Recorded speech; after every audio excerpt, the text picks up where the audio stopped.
Welcome po sa Alex Reality.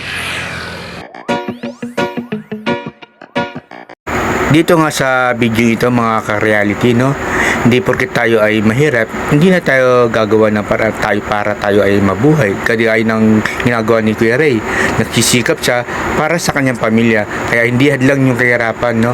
Kaya dapat maging masikap tayo, gumawa tayo ng paraan para tayo ay mabuhay ng maayos. Ito ang anak po ni Kuya Ray, nag-ano siya, nag-scrap siya, no.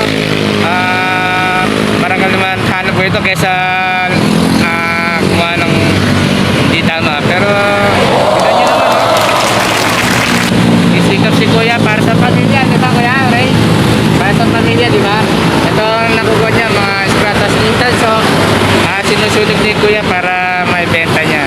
Dito lang niya si Kuya. Madalas ka ba rin sa San Juan, Kuya Ray? Napadaan lang si Kuya Ray dito, kaya sabay na rin na nagpahinga na rin siya. Kaya yung mga iba dyan dapat ay lumaban tayo ng patas katulad ni Kuya Ray, no? Diba? Yan. Gana po siya. Gamit lang niya itong fight. So, gamit niya sa araw-araw na pangunguha niya ng scrap. Ito yung kanyang ginagawa lang. Salamat po muli sa inyong panonood. Saan naman po tayo naroon, ingatan po tayo lahat at salamat po sa Diyos.